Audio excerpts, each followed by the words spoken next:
एक ऐसा बादशाह जिसे अल्लाह ने जमीन की मशरिक और मगरिब तक हुकूमत दी। एक ऐसा हुक्मरान जिसके कदम जहां पड़े वहां इंसाफ पहुंचा। एक ऐसा इंसान जिसके सामने दुनिया की सबसे खौफनाक कौम बेबस हो गई। एक ऐसा बंदा जिसने ताकत पाकर जुल्म नहीं किया बल्कि कहा, यह मेरे रब की रहमत है। यह न कोई आम बादशाह था, न कोई फतूहात का भूखा फातिह। यह वह शख्सियत थी जिसका जिक्र अल्लाह ने खुद कुरान में किया। ये थे हजरत जुल्करनैन अलैहिस्सलाम। अल्लाह ताला फरमाते हैं, यहीं से जुल्करनैन की कहानी शुरू होती है। अल्लाह ताला ने जुल्करनैन को वह कुछ दिया जो बहुत कम लोगों को मिला। जमीन में इक्तिदार, वसाइल, इल्म, फौज और हर काम के लिए असबाब।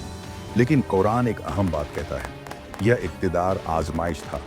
जुल्करनैन ने मगरिब की तरफ सफर किया, वहां तक पहुंचे जहां सूरज डूबता हुआ महसूस होता था। ऐसा लगता था जैसे सूरज कीचड़ वाले पानी में डूब रहा हो। वहां एक कौम आबाद थी, कमजोर, नाफरमान और गुनाहों में डूबी हुई। अल्लाह ने जुल्करनैन को इख्तियार दिया। यहाँ ताकत का असल इम्तिहान था। जुल्करनैन ने कहा, यही जुल्करनैन का कानून था, ताकत के साथ अदल। फिर जुल्करनैन ने मशरिक की तरफ सफर किया। वहां एक ऐसी कौम मिली जिनके पास सूरज से बचने का कोई इंतजाम न था, न घर, न लिबास, न छत। कुरान कहता है, जुल्करनैन ने उन पर जबरदस्ती तहजीब नहीं थोपी, न उनकी फितरत बदली। यह भी इंसाफ था। फिर जुल्करनैन एक ऐसी जगह पहुंचे जहां दो पहाड़ों के दरमियान एक कौम रहती थी। ये लोग बमुश्किल बात समझते थे और सख्त खौफ में जिंदगी गुजार रहे थे। उन्होंने कहा, ये कोई अफसाना नहीं, ये कुरान की हकीकत है। याजूज माजूज, इंतहाई वहशी कत्ल, वगारत करने वाले, तहजीब से आरी हर चीज को रौंद डालने वाले लोग उनसे इतने खौफजदा थे कि जिंदा रहना अजाब बन चुका था। जुल्करनैन ने कहा, उन्होंने माल नहीं मांगा, उन्होंने मदद मांगी।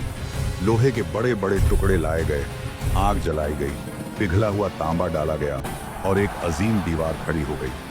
कुरान कहता है, दुनिया की सबसे खतरनाक कौम बेबस हो गई।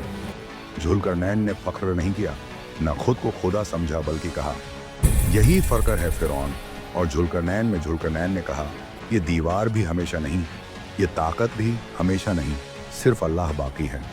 ये थी जुल्करनैन की कहानी, न सिर्फ एक बादशाह की बल्कि एक आदिल हुक्मरान की। ये हमें सिखाती है, ताकत मिले तो आजिज़ी, इख्तियार मिले तो इंसाफ, इल्म मिले तो शुक्र और कामयाबी मिले तो रब को याद रखो। अगर जुल्करनैन चाहता तो दुनिया उसके कदमों में होती, लेकिन उसने कहा, यह मेरे रब की रहमत है। और यही जुमला उसे तारीख का सबसे बड़ा फातेह बनाता है।